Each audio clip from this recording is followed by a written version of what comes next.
Good morning बच्चों, आपका एक बार फिर से स्वागत है जीव विज्ञान के ऑनलाइन क्लासेज में। देखिए, हम 37 नंबर चैप्टर शुरू कर रखा था जो आपके हट चुका है, 38 भी हट चुका है।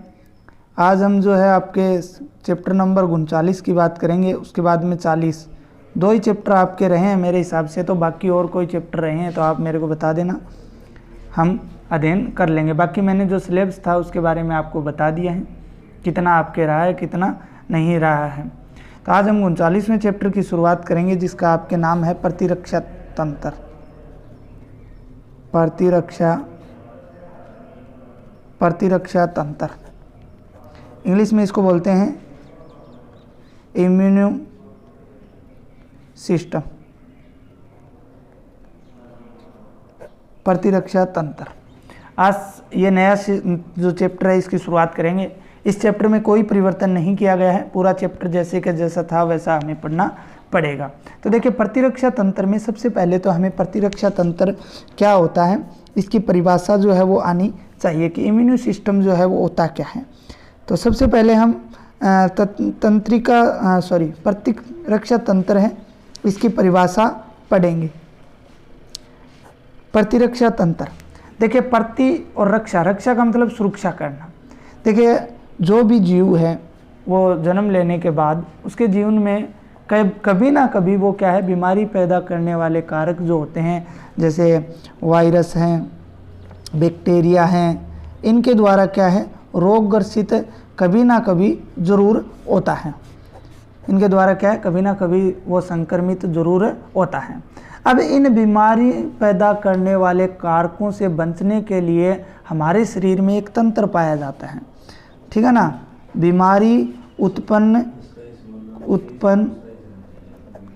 उत्पन्न करने वाले जो कारक हैं उनसे हमारे शरीर की क्या करने, सुरक्षा करने के लिए क्या पाया जाता है, एक तंत्र पाया जाता है। और उस तंत्र को ही क्या बोला जाता है, प्रतिरक्षा तंत्र जो है वो बोला जाता है। क्या बोला जाता है, प्रतिरक्षा तंत्र जो है वो बोला जाता है। प्रतिरक्षा तंत्र उसको कहा जाता है। तो ये तंत्र हमारे शरीर में हर व्यक्ति या हर मानव के शरीर के अंदर उपस्थित होता है, जो विभिन्न रोगों से हमारी सुरक्षा जो है वो करता है। अब एक शब्द आता है प्रतिरक्षा। क्या शब्द आता है, प्रतिरक्षा। प्रतिरक्षा तंत्र हो गया, एक शब्द आता है प्रतिरक्षा, जिसे हम इंग्लिश में, आपको इंग्लिश में भी याद रखना है, इम्यूनिटी बोलते हैं। इम्यूनिटी बोलते हैं, क्या बोलते हैं, इम्यूनिटी बोला जाता है प्रतिरक्षा। देखिए, प्रतिरक्षा क्या होती है, इसकी अगर साधारणतः बुक में जो परिभाषा है उसकी अगर बात करें तो शरीर की ऐसी क्षमता जो शरीर के बाहरी पदार्थों को पहचान कर और उन्हें अपने ऊतकों को क्षतिग्रस्त करके अथवा बिना क्षति पहुंचाए निष्प्रभावित, निष्कासित अथवा उपापचित कर देती है, उसे क्या बोलते हैं, प्रतिरक्षा बोला जाता है। क्या बताया मैंने, शरीर की वह क्षमता, प्रतिरक्षा क्या होती है, शरीर की वह क्षमता जो बाहरी कारक हैं उन बाहरी कारकों को क्या करती है, नष्ट करती है और हमें क्या रखती है, सुरक्षित रखती है। बाहरी कारकों को क्या करती है, नष्ट कर देती है और हमें क्या रखती है, सुरक्षित रखती है। उसे क्या बोला जाता है, प्रतिरक्षा या इम्यूनिटी बोला जाता है। प्रतिरक्षा या इम्यूनिटी बोला जाता है। आपने सुना भी होगा, जिस व्यक्ति की इम्यूनिटी अच्छी होती है वो बहुत ही कम बीमार होता है। तो जो व्यक्ति नशे वगैरह करते हैं उनकी इम्यूनिटी बहुत ही कम होती है, तो वो जल्दी बीमार होने की संभावना उनके रहती है। अगर आपकी इम्यूनिटी अच्छी है तो आप बहुत ही कम जो है संक्रमित हो पाओगे। इसके बाद में एक शब्द आता है प्रतिरक्षा विज्ञान। ये भी अच्छा शब्द है। देखिए, प्रतिरक्षा विज्ञान, प्रतिरक्षा विज्ञान, इंग्लिश में इसको बोला जाता है इम्यूनोलॉजी। क्या बोला जाता है, इम्यूनोलॉजी, प्रतिरक्षा विज्ञान। अब बात करते हैं प्रतिरक्षा विज्ञान क्या होती है।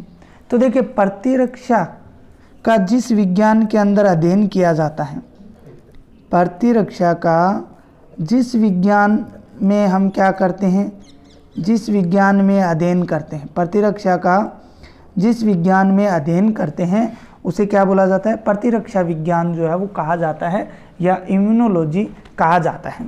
अब ये जो इम्यूनिटी शब्द है उसी से ये इम्यूनोलॉजी शब्द बना है। इम्यूनिटी हमने अभी पढ़ा था प्रतिरक्षा, कि प्रतिरक्षा का अध्ययन जिस विज्ञान में किया जाता है। इम्यूनिटी जो है ये लैटिन भाषा के एक शब्द से बना है। कौन सी भाषा के? लैटिन भाषा का एक शब्द है।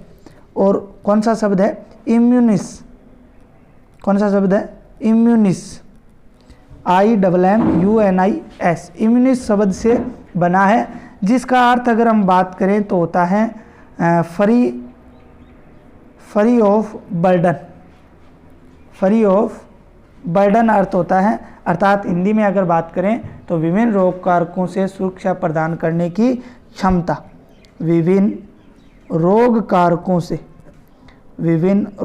कारकों से सुरक्षा प्रदान करने की क्षमता क्या कहलाता है? इस शब्द का अर्थ होता है इम्यूनिस का, और इसी से इम्यूनिटी शब्द जो है वो बना है। तो क्या है इम्यूनिटी की परिभाषा? क्या होगी प्रतिरक्षा की? कि हमारे शरीर की विभिन्न रोग कारकों से क्या है सुरक्षा प्रदान करे, उसे क्या बोला जाता है? प्रतिरक्षा जो है वो बोला जाता है। और जिस विज्ञान के अंदर हम प्रतिरक्षा का अध्ययन करते हैं उसे क्या बोला जाता है? प्रतिरक्षा विज्ञान जो है वो बोला जाता है। अब प्रतिरक्षा विज्ञान के अंतर्गत अगर हम बात करें तो प्रतिरक्षा तंत्र के जो है विभिन्न घटक एवं कार्य प्रणाली का अध्ययन किया जाता है। इस प्रतिरक्षा विज्ञान के अंदर किसका अध्ययन किया जाता है? जो प्रतिरक्षा तंत्र है, प्रतिरक्षा तंत्र के विभिन्न घटकों का, किसका? विभिन्न घटकों का एवं कार्य प्रणाली जो है उसका अध्ययन किया जाता है। कार्य प्रणाली का जो अध्ययन है या स्टडी जो है वो की जाती है।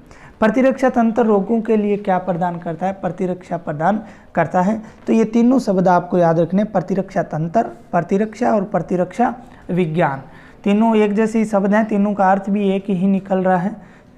ठीक है, अब आगे जो नया टॉपिक है वो है स्वयं एवं पराये की संकल्पना। स्वयं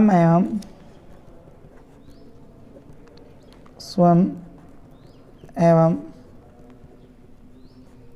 पराये की संकल्पना। स्वयं एवं पराये की संकल्पना की अगर हम लोग बात करें तो concept of self and non self, अगर इंग्लिश में बात करें तो देखो हमारे शरीर में स्वयं एवं पराये को पहचानने की क्षमता पाई जाती है। किसको? स्वयं एवं पराये को पहचानने की। पराये का मतलब दूसरा, अर्थात कहने का मतलब ये है कि शरीर के बाहर से आने वाले समस्त कारकों को बाहरी मानते हुए उन्हें शरीर से बाहर निकालने के लिए प्रतिरक्षा तंत्र को क्या है उत्तेजित करता है, जिससे उन बाहरी कारकों को शरीर से क्या कर दिया जाता है? नष्ट कर दिया जाता है। भाई स्वयं एवं पराये की संकल्पना का मतलब है अगर शरीर के अंदर बाह्य कारक आ रहे हैं, क्या आ रहे हैं? बाह्य कारक आ रहे हैं, तो इम्यून सिस्टम क्या करेगा? प्रतिरक्षा तंत्र क्या होगा? उत्तेजित होगा और उन्हें बाह्य कारकों को शरीर से बाहर निकालने के लिए क्या हो जाएगा? उत्तेजित हो जाएगा और उन्हें क्या कर देगा? नष्ट कर देगा। जबकि यह शरीर के स्वयं के ऊतकों को पहचानता है, जबकि क्या है? शरीर के स्वयं के ऊतकों को पहचानता है, उनको यह नष्ट नहीं करता है। स्वयं के ऊतकों को पहचानता है, उनको क्या नहीं करता है? ये नष्ट नहीं करता है। यदि हम किसी व्यक्ति में कोई अंग खराब होने पर किसी अन्य व्यक्ति का अंग उसमें प्रत्यारोपित करते हैं तो यह उस प्रत्यारोपित अंग को पहचान जाता है एवं उस अंग पर प्रतिरक्षा अनुक्रिया करता है, बाकी किसी अंग को कोई भी हानि जो है वो नहीं पहुंचाता है। इसे क्या बोलते हैं? स्वयं एवं पराये की संकल्पना या concept of self and non self बोला जाता है। ठीक है, एक बार फिर से सुन लो। बाहर से कोई भी कारक आता है उसको प्रतिरक्षा तंत्र पहचान लेता है, उसको नष्ट कर देता है, बाकी किसी भी ऊतक या अन्य अंग को क्या है? हानि नहीं पहुंचाता है। तो ये बेसिक बात थी प्रतिरक्षा तंत्र की। अब आगे का जो टॉपिक रहेगा वो है प्रतिरक्षा के प्रकार। प्रतिरक्षा के प्रकार, अर्थात इंग्लिश में बोलें तो types of immunity. Types of immunity, प्रतिरक्षा के प्रकार। देखिए प्रतिरक्षा के प्रकार की बात करते हैं तो प्रतिरक्षा जो है वो मुख्य रूप से दो प्रकार की होती हैं। कितने प्रकार की होती हैं? दो प्रकार की होती हैं। प्रतिरक्षा मुख्य रूप से 2 प्रकार की होती है। कितने प्रकार की होती है? 2 प्रकार की होती है। दोनों प्रकार मैं आपको बता देता हूँ, फिर 1 नंबर की बात जो है वो कल वाले वीडियो के अंदर हम करेंगे। 1 नंबर जो है प्रतिरक्षा वो होती है सहज, या इसको आप प्राकृतिक बोल सकते हो, या इसको आप क्या बोल सकते हो? प्राकृतिक बोल सकते हो, या इसको आप आनुवांशिक बोल सकते हो, आनुवांशिक बोल सकते हो। ठीक है, प्रतिरक्षा 1 नंबर पे हम कल बात करेंगे सहज, प्राकृतिक या आनुवांशिक प्रतिरक्षा। 2 नंबर जो होती है वो है उपार्जित, बिल्कुल इजी चैप्टर है। उपार्जित या इसको बोलते हैं जीवन काल में विकसित, जीवन काल में विकसित प्रतिरक्षा, जीवन काल में विकसित प्रतिरक्षा, जीवन काल में विकसित प्रतिरक्षा। तो सहज या प्राकृतिक या आनुवांशिक प्रतिरक्षा 1 नंबर प्रकार, दूसरा उपार्जित या जीवन काल में विकसित प्रतिरक्षा 2 नंबर है। तो हम कल जो है 1 नंबर की बात करेंगे सहज या प्राकृतिक या आनुवांशिक प्रतिरक्षा, अर्थात बोल सकते हैं नेचुरल या फिर इनेट इम्यूनिटी की बात जो है वो कल हम विस्तार से करेंगे। आज के लिए इतना ही। बाकी अगर किसी बच्चे को सिलेबस में कोई दिक्कत आ रही है तो वो मेरे से फिर से पूछ सकता है, वरना जो मैंने वीडियो डाला था वो देख सकता है।